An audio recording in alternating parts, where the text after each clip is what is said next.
My sister told me the best wedding gift would be you vanishing from our family for good. My parents agreed without hesitation. So I did exactly that. After selling the house and canceling every wedding expense, what I left behind in that empty house completely stunned them. The clink of silverware against fine china, usually a soothing soundtrack to our Sunday dinners that night, it was just noise. A hollow, metallic whisper in the sudden, cavernous silence of my parents' dining room. I had just finished beaming explaining the details of my big promotion at the architecture firm, the corner office, the creative control, the whole 9 yards. This was it, I thought. This was the moment they'd finally see me. But then the clatter, Vanessa's fork abandoned, striking her plate with a sharp, unwelcome chime. And she looked at me, direct, eyes like chips of ice, sharp enough to cut. You know what would make my wedding absolutely perfect? She asked. The words hanging in the air, heavy and laden with something I couldn't quite place. Before I could even formulate a question, she delivered the blow. If you just disappeared from this family forever, wait, let that sink in. Not a joke, not an offhand remark, a pronouncement. I froze, utterly, completely frozen. My breath caught in my throat. I sat there, rigid, anticipating the burst of laughter that would surely follow. Someone, anyone, would tell her she'd gone too far. Mom, perhaps, would chide her. Dad would offer some gruff, loving correction. But Mom? She just continued meticulously carving her roast beef. Dad? He reached for his wine glass, crystal clinking softly as he brought it to his lips. Neither of them looked up. It was almost as if they hadn't heard. Or, worse, as if they had, and they simply agreed. I'm serious. Vanessa pressed on, leaning back in her chair, a slow, satisfied smile playing on her lips. A smile that made my stomach churn. That's the only gift I want from you, Paige. Your absence. Vanessa, that's... I started, my voice a strangled whisper. But Mom's hand, impeccably manicured, rose to silence me. Your sister is getting married, she said, her voice dripping with that familiar exasperation she reserved only for me. Could you try not to make everything about yourself for once? And there it was, the casual cruelty, the effortless dismissal. My throat tightened further, a physical knot forming. I wasn't making anything about myself! I was just sharing news about my work, news I was incredibly proud of. Always work with you, Dad muttered then, finally breaking his silence. Never family, never what actually matters. It was a performance they'd perfected over 2 decades. Vanessa would land the first precise strike, and then, like a practiced military maneuver, my parents would swiftly close ranks around her, leaving me on the outside, looking in through a glass wall. This wasn't a sudden development, you see. This was the culmination of a lifelong script. In family systems theory, this dynamic is distressingly common. You often find a golden child, in this case Vanessa, who can do no wrong, and a scapegoat, me, upon whom all the family's anxieties and negative projections are offloaded. The parents, either consciously or unconsciously, perpetuate this by aligning with the golden child, creating a unified front against the scapegoat. It's not about logic or fairness. It's about maintaining a deeply dysfunctional equilibrium, often to avoid confronting their own issues. My parents didn't just prefer Vanessa, they used her as a tool, and me as a convenient target to preserve their own narrative of family life. I had grown up for a time, believing I was loved equally. I thought sisters had their squabbles, but family at its core remained an unbreakable unit. College, where the scales began to fall from my eyes. Every call home became a subtle confirmation. Conversations flowed with an easy rhythm I wasn't privy to. Plans materialized, always centered around Vanessa's schedule, while mine, if they considered them at all, were a mere afterthought. I put a deposit down on the venue yesterday. Vanessa announced her attention now gracefully shifting to Mom. The lakeside estate we toured last month, they can fit 300 guests comfortably. Mom's face instantly lit up, erasing any trace of the earlier chill. Oh, sweetheart, that's wonderful. We'll need to update the guest list this weekend. I pushed the food around my plate, my appetite long gone. The promotion I'd toiled 18 months to earn, the one that meant a corner office and true creative autonomy, suddenly felt utterly meaningless. Just that morning, my supervisor had called me into his office, praising my designs for the Morrison Center project, outlining the incredible scope of this new senior architect role. I had literally driven to my parents' house, bursting to share the news, picturing Dad's proud smile, Mom's excited hug. Instead, I got this: the flowers alone will cost $15,000. Vanessa was saying, oblivious, or perhaps willfully ignorant, of the quiet implosion happening across the table. But it's worth it. This wedding needs to be flawless. Nothing but the best for our girl. Dad agreed, reaching over to pat Vanessa's hand. Our girl. Singular, never our girls. I excused myself early, citing exhaustion from a long week. Nobody protested. Vanessa was already pulling up photos of wedding dresses on her phone, Mom leaning closer to get a better view. Dad poured himself another glass of wine, settling in for what would undoubtedly be hours of meticulously planned wedding discussion. I was already erased from the evening. The drive back to my apartment stretched for 40 minutes.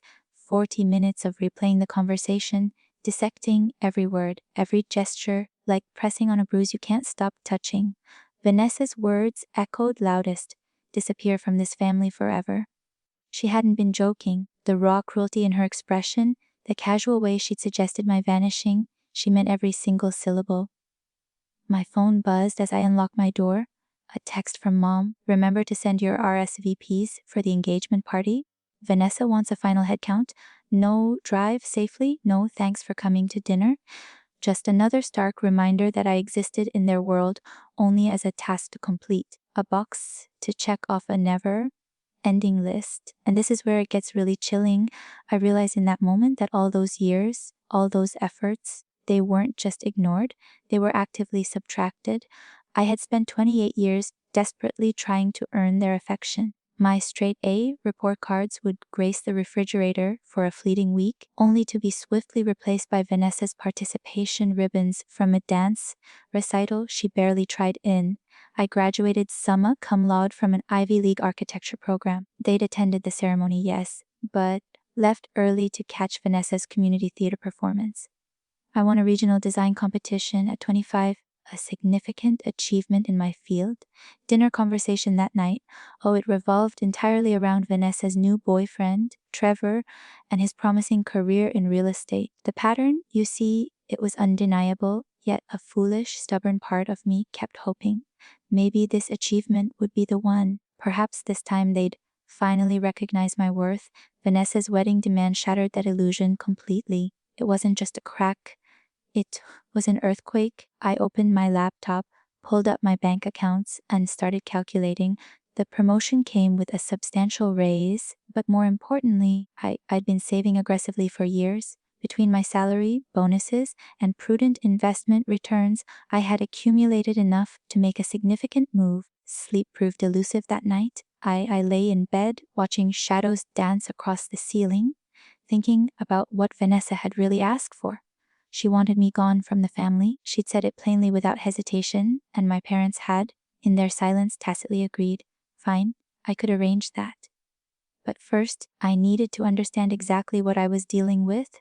Over the next 2 weeks, I became an observer, a quiet, diligent analyst of my own family. I accepted Mom's invitation to help address wedding invitations, watching how she and Vanessa worked together, a seamless, easy rhythm that excluded me automatically. I showed up for a Sunday barbecue Dad hosted, observing how he consulted Vanessa about grilling techniques while handing me plates to carry inside. I attended a bridesmaid dress fitting Vanessa organized, noting, with a pang, how she'd selected styles flattering to everyone except me. The evidence accumulated relentlessly. It wasn't just that they preferred Vanessa, they seemed to actively resent my presence.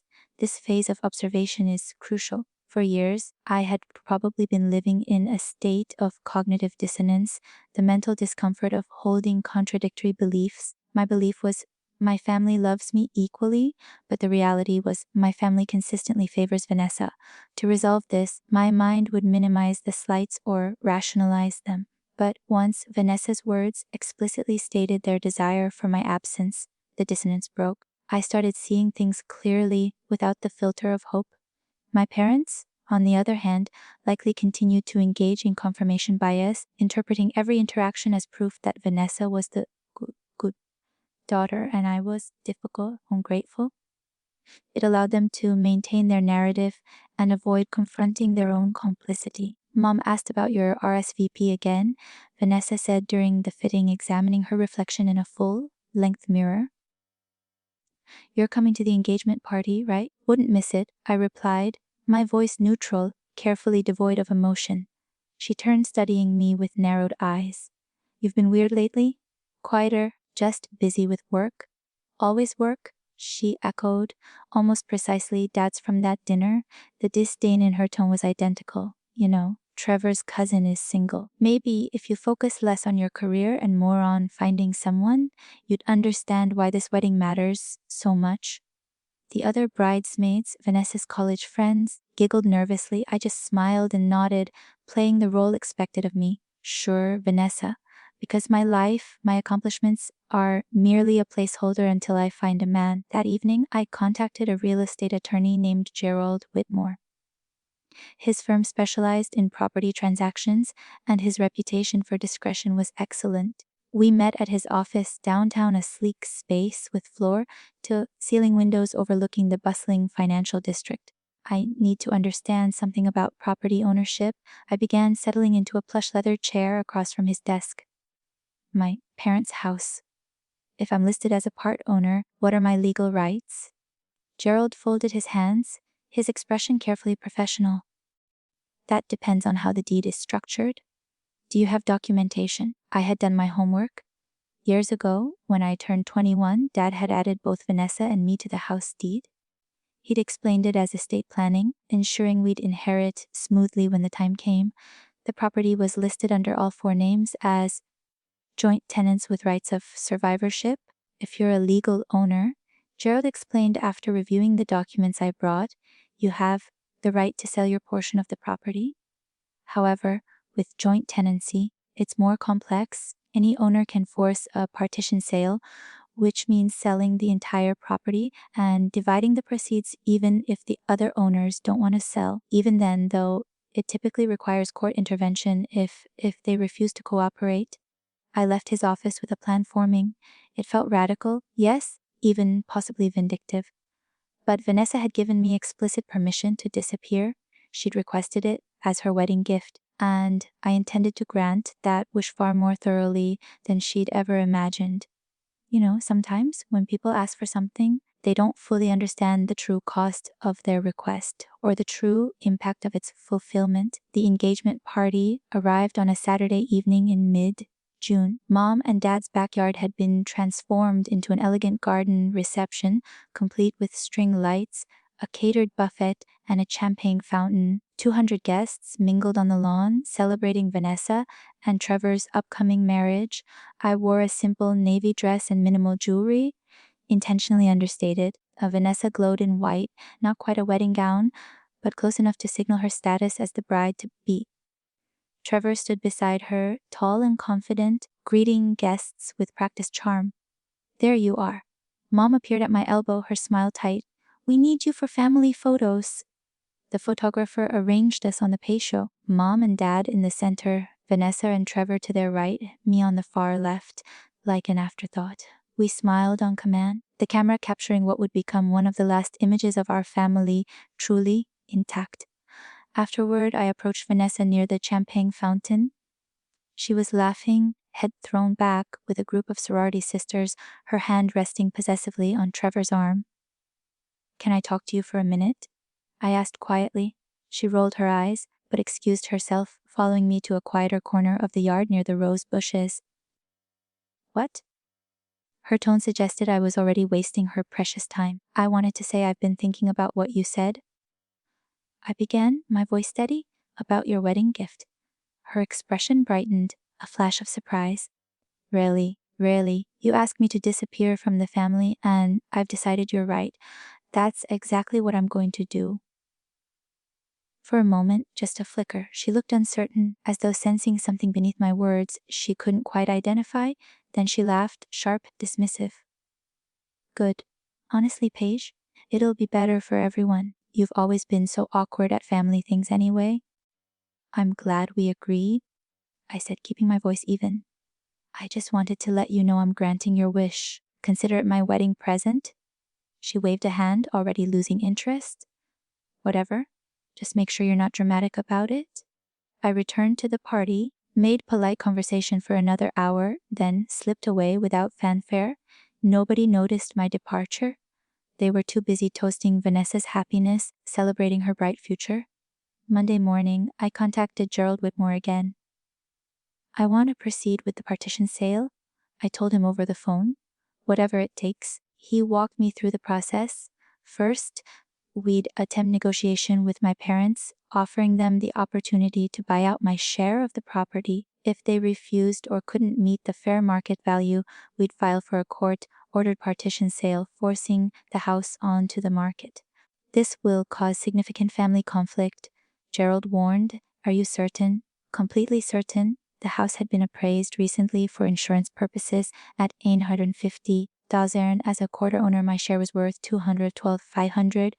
Not life-changing money by itself, but combined with my savings and investments, it represented freedom. Gerald drafted a formal letter to my parents explaining my intention to liquidate my portion of the property. He suggested a 60-day timeline for them to either purchase my share at fair market value or agree to sell the house and split the proceeds. I had the letter delivered on a Wednesday afternoon via certified mail, requiring a signature. Then I waited. Dad called that evening. I let it go to voicemail. He called 4 more times. I ignored each attempt. Mom texted, "We need to talk about this ridiculous letter. Call me immediately." I didn't respond. Vanessa sent a string of messages, ranging from confused to furious. "What are you doing? This is insane. You're ruining everything. Call me back right now." I blocked her number. The beauty of having already decided to disappear was the freedom it provided. They couldn't guilt me into backing down because I'd already accepted the loss of their relationship. Vanessa had asked for my absence. I was simply determining the terms. Thursday morning, Gerald called. "Your father wants to meet. He's threatening legal action." "On what grounds?" "Unclear. Mostly bluster, I suspect." "Will you take the meeting?" I agreed to see them Saturday afternoon at Gerald's office. Neutral territory, professional setting, my attorney present. The meeting was scheduled for 20:00. I arrived 15 minutes early, dressed in a charcoal suit, my hair pulled back, every inch the successful architect they'd never quite acknowledged. Gerald met me in the lobby, reviewing our strategy one final time. "Stay calm, don't engage emotionally, and remember you're well within your legal rights," he advised. Mom and Dad walked in at 2 sharp. Mom's face was blotchy from crying. Dad looked furious, his jaw clenched, shoulders rigid with anger. We settled into the conference room, Gerald and I on one side of the long table, my parents on the other. The space felt cavernous, designed for corporate negotiations, not family implosions. "What is this really about?" Dad demanded before anyone else could speak. "You want money? Fine, name your price and we'll figure something out. But forcing us to sell our home? I'm not forcing anything," I replied evenly. "I'm exercising my legal rights as a property owner. You can buy out my share, or we can sell the house and split the proceeds. Those are the options." "This is about Vanessa's wedding," Mom said, her voice breaking. You're jealous and you're punishing us." "Actually, this is exactly what Vanessa requested. She asked me to disappear from the family. I'm doing precisely that." "She didn't mean," Mom started. "She meant it." I cut her off, my tone flat, factual. She said it explicitly, and neither of you contradicted her. You both sat there, nodded along, and made it clear where I stand in this family. So I'm granting her wish." Dad slammed his palm on the table. The sound echoed through the sterile room. "You can't blackmail us into pretending we don't prefer one daughter over the other. That's life. Parents have favorites. Get over it." The bluntness shocked even Gerald, whose eyebrows rose slightly. But I'd expected something like this. Dad had never been good at hiding his feelings. "I'm not asking you to pretend anything," I said, looking him squarely in the eye. "I'm simply removing myself from a situation where I'm not wanted. You'll have more time and resources to devote to Vanessa. Everyone wins, except you're stealing our house." Mom's voice climbed higher, hysteria creeping in. "I'm not stealing anything. I'm claiming my legal share of an asset I partially own. If you can afford a $15,000 flower budget for Vanessa's wedding, surely you can afford to buy me out? The truth was, they probably couldn't. Dad had retired 2 years ago, and Mom had never worked outside the home. Their income came from Dad's pension and Social Security. They'd been planning to fund Vanessa's lavish wedding from their savings. Savings that would be severely depleted, if not entirely wiped out, by paying me fair market value for my portion of the house. "We'll fight this," Dad said, standing abruptly, his chair scraping loudly across the polished floor. "You can't force us to sell." Gerald cleared his throat. "Actually, Mr. Morrison, she can. Under state law, any joint tenant can petition for a partition sale. The court will order it if you can't reach a voluntary agreement." "This is unbelievable," Mom said, looking at me as if I'd become a complete stranger. "I never thought you could be this cruel." "I learned from the best," I replied quietly. They left without another word, Dad's hand on Mom's elbow, steering her out of the conference room like she might collapse otherwise. Through the window, I watched them cross the parking lot to their car, their movements stiff and disjointed. "That went about as expected," Gerald said after they'd gone. "They'll likely consult their own attorney, realize they have no legal recourse, and come back with a counteroffer. Are you prepared to hold firm?" "Absolutely." It's a bitter pill, isn't it, to realize that the affection you craved was never truly available because your parents, through their actions and their choices, had already made a statement about your worth that you were now simply holding them accountable for?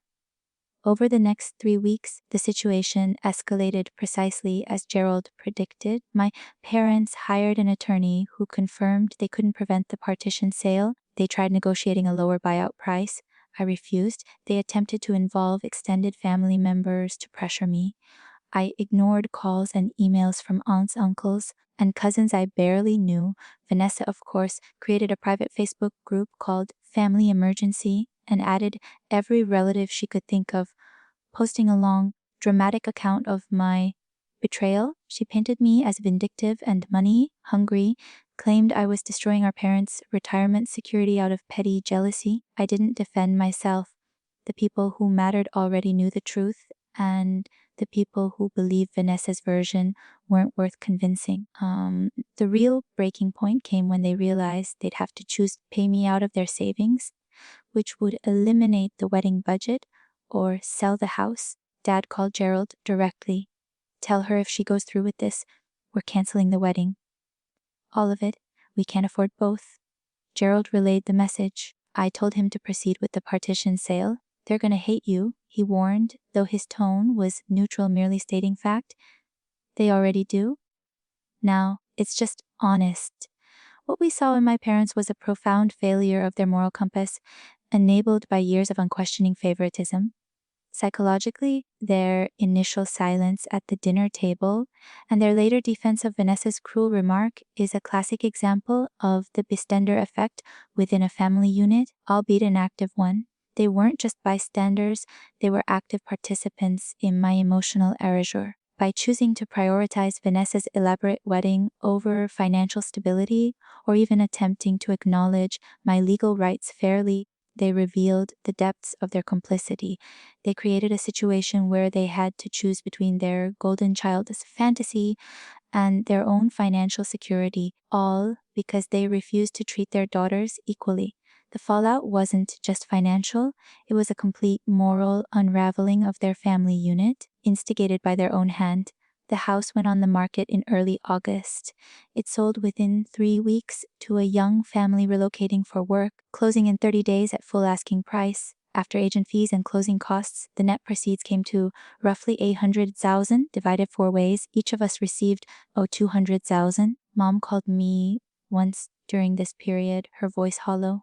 "You're really doing this? You're really taking everything from us?" "I'm taking exactly what I'm legally entitled to," I said, nothing more. "We can't afford the wedding now.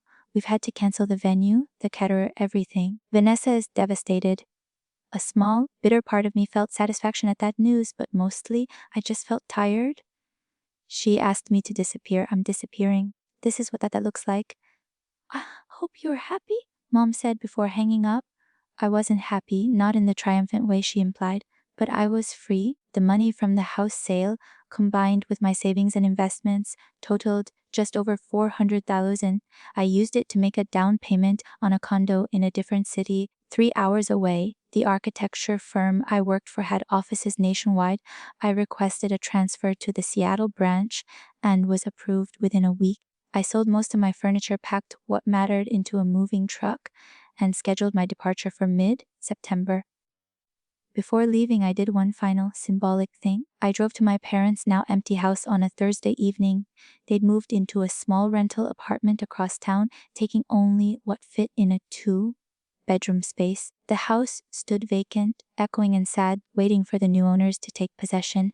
I had a key from before the sale. I let myself in, my footsteps loud on the bare hardwood floors. In the master bedroom, where my parents had slept for 30 years, I left a single envelope on the windowsill. Inside was a letter, handwritten on quality stationery. It read, "To Mom, Dad, and Vanessa, you asked me to disappear, so I have. You'll find that the silence I leave behind is exactly what you wanted. No more awkward family dinners where my accomplishments make you uncomfortable. No more obligatory invitations to events where I'm tolerated rather than welcomed. No more reminders that your favoritism was always obvious, always painful. I'm not writing this for closure or reconciliation. I'm writing it so you understand that this outcome was your choice, not mine. I spent 28 years trying to earn love I deserved by birthright. Vanessa's wedding request was simply the moment I stopped trying. The money from this house is buying me a new life in a place where nobody knows me as the other daughter, where my achievements matter, where my presence is valued. You'll have Vanessa close by, and you'll be able to focus all your attention on her now, just as you always preferred. She'll give you grandchildren you'll dote on. She'll host parties you'll actually enjoy. Everything will be easier without me. But occasionally, in quiet moments, I hope you'll remember that families are built on more than blood. They're built on effort, respect, and love. I gave you all three for nearly 3 decades. You gave me scraps. This house was the last thing tying me to you. Now even that's gone. Don't contact me. Don't try to find me. You asked for my absence. This is what forever looks like. Paige. I placed the envelope carefully, making sure it would be visible to anyone entering the room. Then I walked through each space one final time. The kitchen where I'd been ignored during countless meals. The living room where family photos prominently featured Vanessa, while barely including me. The backyard where I'd watched them celebrate her achievements while dismissing mine. The house held 28 years of memories, most of them tinged with the ache of being unwanted. I locked the door behind me and dropped the key into the mailbox for the real estate agent to collect.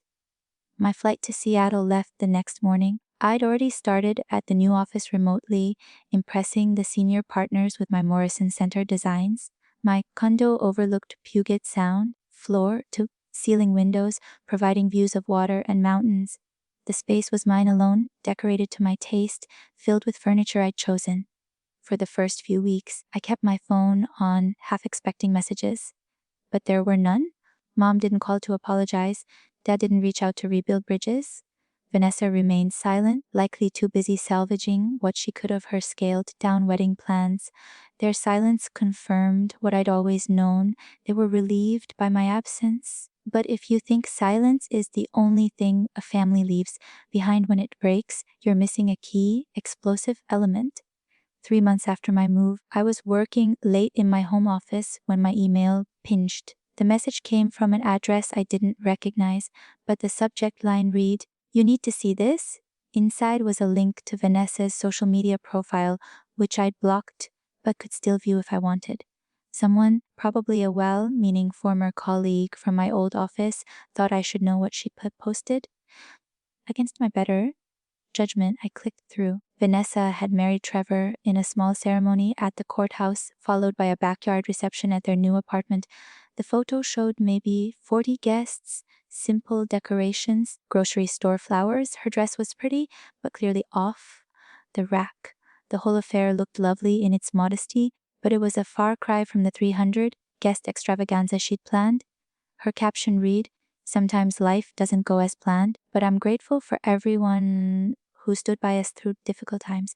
Family means everything." The comments were full of support from friends who knew nothing about what had actually happened. A few relatives posted sympathetic messages about overcoming challenges and staying strong. Nobody mentioned me. I'd been erased from the narrative completely, which was probably for the best. I closed the browser and returned to the designs I'd been working on, a sustainable housing project for low-income families. The work was fulfilling in ways my old job had never been, partly because I'd chosen it freely without the weight of family expectations or the desperate need for validation. The letter, you see, it sat in that empty house for 3 days before anyone found it. I know because I'd set up a Google alert for the property address, tracking any mentions online. The new owners posted on their neighborhood Facebook group about finding a strange letter during their final walkthrough, asking if they should forward it to the previous residents. Someone must have contacted my parents because that evening, my old phone number, the one I hadn't changed yet, received a call from an unknown number. I let it ring through to voicemail. The message was from Vanessa, her voice shaking with rage. "You're a vindictive, selfish human being," she hissed into the recording. "That letter? Really? You couldn't just leave quietly? You had to twist the knife one more time. Mom is crying her eyes out, and Dad won't even talk about it. I hope you're proud of yourself. I hope destroying this family was worth whatever sick satisfaction you got from it." There was a pause, and I heard her breath catch. "We were supposed to be sisters. We were supposed to be there for each other, and you threw it all away over a wedding comment. Grow up, Paige." The voicemail ended. I saved it, not out of sentimentality, but as a stark reminder of how thoroughly they refused to accept responsibility. A wedding comment. That's what she'd reduced it to. As if 28 years of being second choice, of being consistently dismissed, could be summarized so dismissively. I blocked that number too and finally changed my phone entirely, getting a new number through my Seattle carrier. The physical act of SIM card felt symbolic, like shedding an old skin. Work became my anchor during those transitional months. The Seattle office had a different energy than the branch I'd left behind. People were collaborative without being invasive, friendly without demanding personal details. My supervisor, Kendrick Hayes, appreciated my design aesthetic and gave me challenging projects that stretched my abilities. "You've got an eye for sustainable integration," he told me during a project review meeting. "The way you incorporated green space into the Morrison Center design, that's exactly what we need for the Riverside development." The Riverside project was massive, a mixed-use complex combining residential units, retail space, and public parks along the waterfront. Being selected as lead architect was a career milestone I'd worked toward for years. I threw myself into the work with an intensity that surprised even me. 16-hour days became routine. I'd arrive at the office before sunrise, watching the city wake up through my window, sketching preliminary designs while drinking coffee strong enough to strip paint. My colleague, Dana Peterson, noticed. She stopped by my desk one evening around 8, everyone else long gone, and leaned against the partition. "You know, there's this thing called work-life balance," she said, her tone light, but her eyes concerned. "I'm working on something important," I replied without looking up from my drafting tablet. "Important enough to kill yourself over, because that's the trajectory you're on." I finally met her gaze. Dana was in her mid-40s, brilliant and direct, someone who'd built her career through talent rather than politics. We'd connected over shared frustrations with certain industry practices, bonding during late-night deadline crunches. "I'm fine," I said, trying to sound convincing. "Just focused." "Focused is good. Obsessed is concerning." She pulled up a chair, settling in despite my body language suggesting she should leave. "I've seen this before, someone running from something, burying themselves in work because it's easier than dealing with whatever they left behind." "Amateur psychology?" I asked, a hint of sarcasm. "Personal experience," she smiled without humor. "I divorced my husband 6 years ago. Spent the first year afterward designing every project like it was my last. Thought if I worked hard enough, proved my worth enough, it would somehow retroactively make me worthy of the love he'd withheld. Her honesty disarmed me. I saved my work and closed the tablet cover. What made you stop? I ended up in the hospital with stress-induced chest pain. Doctors ran every test, found nothing physically wrong, and told me anxiety was literally breaking my body. She shrugged. Sometimes you have to let yourself feel the pain instead of outrunning it. That conversation stayed with me. I didn't slow down immediately. Old habits die hard, but I started setting boundaries. I began leaving the office by 7, forcing myself to explore Seattle's neighborhoods, trying restaurants alone, visiting museums, walking along the waterfront until my feet ached. The city revealed itself slowly. Pike Place Market on Saturday mornings, the smell of fresh flowers and coffee mixing with salt air from the sound, the Seattle Art Museum's contemporary wing, where I'd stand in front of massive installations and let my mind wander. Discovery Park's trails, where I'd hike until the physical exhaustion matched the emotional kind. One Sunday afternoon in late October, I was walking through Volunteer Park when I passed a family having a picnic. 2 daughters, maybe 10 and 12, were flying a kite while their parents watched from a blanket. The younger girl struggled with the string, and the older one ran over, helping her sister adjust the angle, both of them laughing when the kite finally caught wind. I watched them longer than was probably appropriate. This simple scene of sibling affection, wondering what my life might have looked like if Vanessa and I had been that kind of sisters, if we built each other up instead of competing for scraps of parental approval. The wondering didn't hurt as much as it once would have. Time and distance were doing their work, scabbing over wounds I kept fresh through hope. My phone buzzed, the new number I'd given only to work contacts and a handful of carefully selected people. A text from Dana. Group dinner tomorrow night. Vietnamese place in Capitol Hill. You're coming? It wasn't a question. I smiled and replied with a thumbs up. The dinner turned out to be 5 architects from the office gathering at a hole-in-the-wall restaurant with incredible food and even better company. We talked about projects, complained about clients, shared industry gossip. Nobody asked invasive personal questions. Nobody demanded I explain where I'd come from or why I'd moved. I realized somewhere between my second bowl of pho and an argument about the ethics of gentrification that I was genuinely enjoying myself. These people liked me for the work I produced, the insights I offered, the way I solved design problems. They didn't compare me to anyone else or find me wanting. Walking back to my car later, Dana fell into step beside me. See, not terrible, right? Shockingly pleasant, I'll admit it. You've got this wall up, she observed. I get why. We all have our damage. But just so you know, you don't have to keep everyone at arm's length forever. Noted, I said, meaning it more than I expected. Paige's journey here perfectly illustrates a shift from an external to an internal locus of control, particularly regarding her self-worth. For years, she allowed her value to be defined by her family's approval, an external source. This left her constantly vulnerable to disappointment and emotional pain.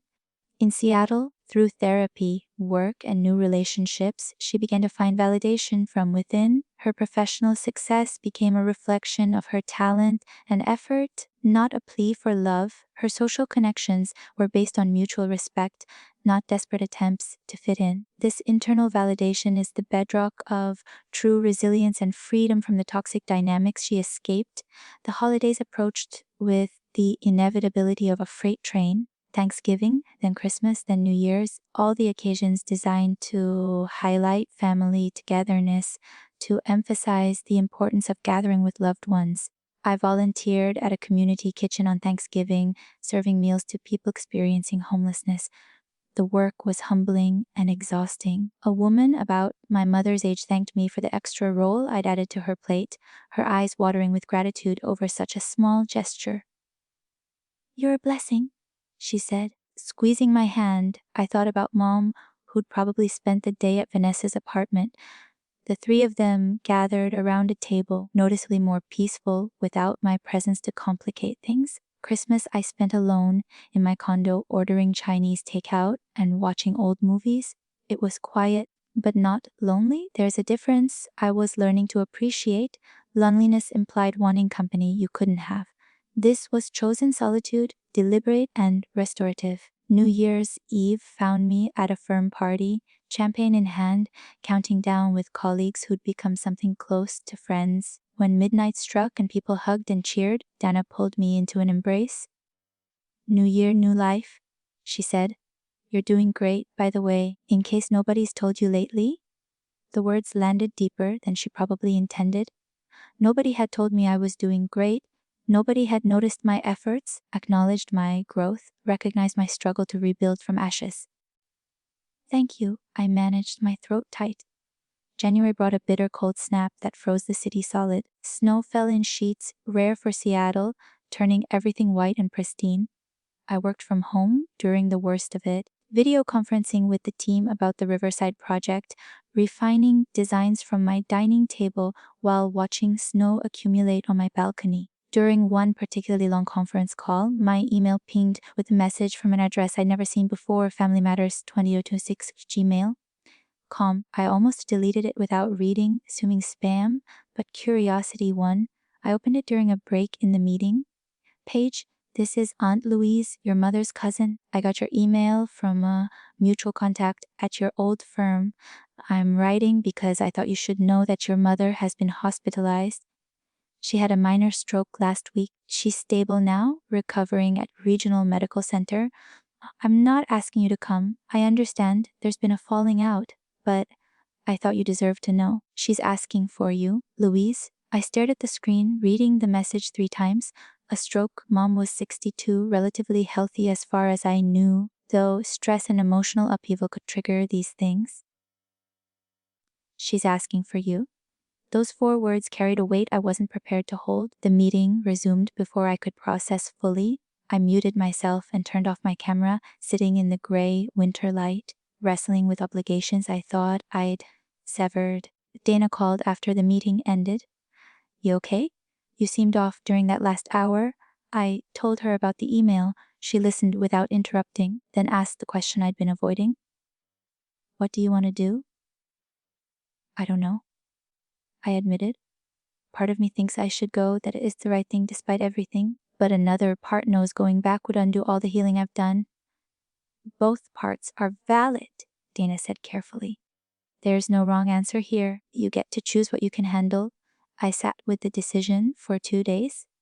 The email opened on my laptop, taunting me with its implications. Vanessa hadn't reached out directly. Of course, she hadn't. She probably blocked my old contact information just as thoroughly as I'd blocked hers. But Mom was asking for me. After everything, after the letter I'd left in the empty house, after months of silence, she wanted to see me. On the 3rd day, I made my choice. I replied to Aunt Louise, "Thank you for letting me know. I hope she recovers fully, but I won't be visiting. Please don't contact me again about family matters, Paige." Hitting send felt like jumping off a cliff. The finality was absolute. Whatever bridge might have still existed between my old life and new one, I just burned it completely. Dana was right. There was no wrong answer, but there were consequences either way, and I chose the consequences I could live with. Mom recovered. I learned through a second email from Louise that I read but didn't respond to. She had regained most of her mobility, was doing physical therapy, expected to make a full recovery. The stroke had been mild, a warning more than a catastrophe.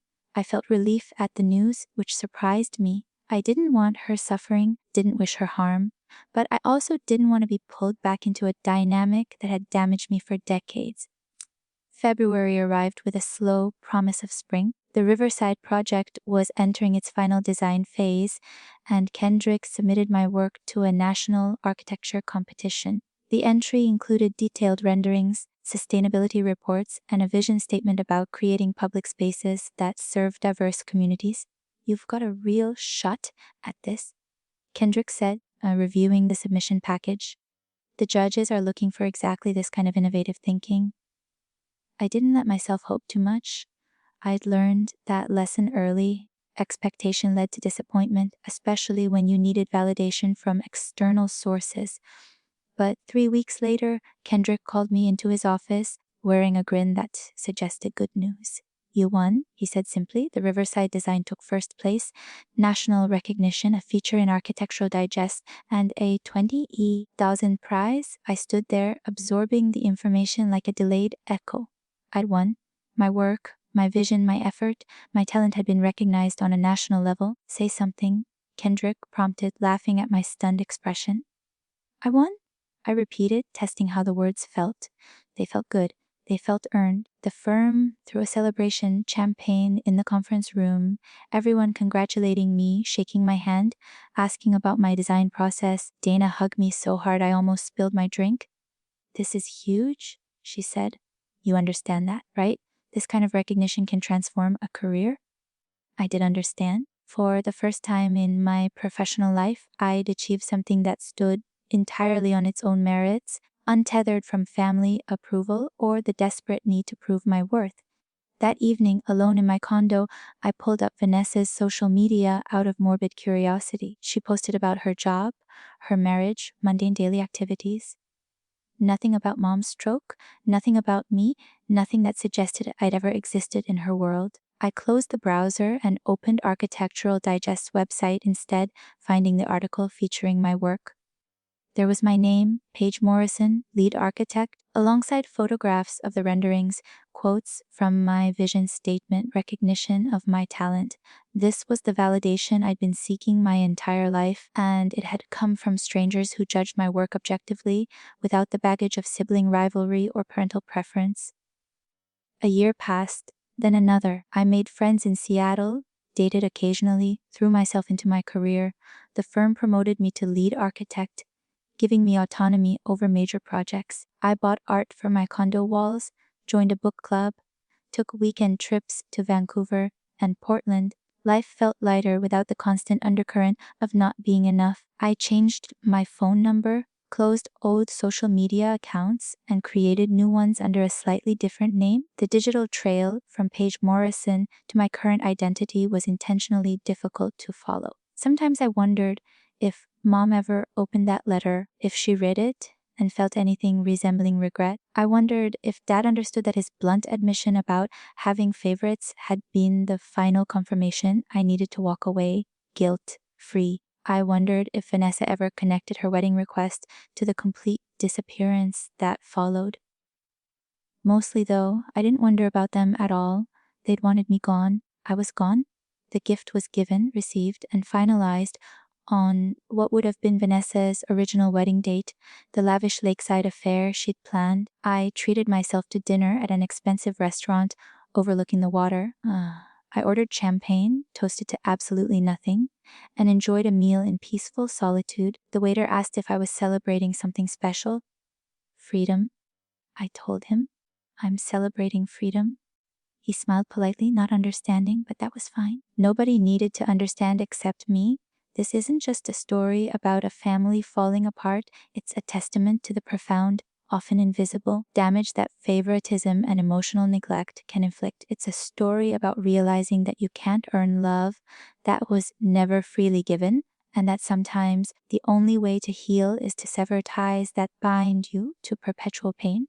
My parents and Vanessa believed they were losing a house or dealing with a spiteful sister, but what they truly lost was the chance at genuine connection, the opportunity to cultivate respect, and the presence of someone who, despite everything, truly tried to love them. My freedom wasn't granted to me. I seized it, recognizing that my self-worth was not theirs to define. The ultimate lesson here is that your peace is worth fighting for, even if that fight means walking away from the very people who shaped your past. Is it ever truly cruel to hold your family accountable for their lifelong emotional neglect, especially when it means dismantling the very structures they cling to? Or is it simply a necessary act of self-preservation? What do you think? Have you ever faced a similar crossroads? Let me know in the comments below.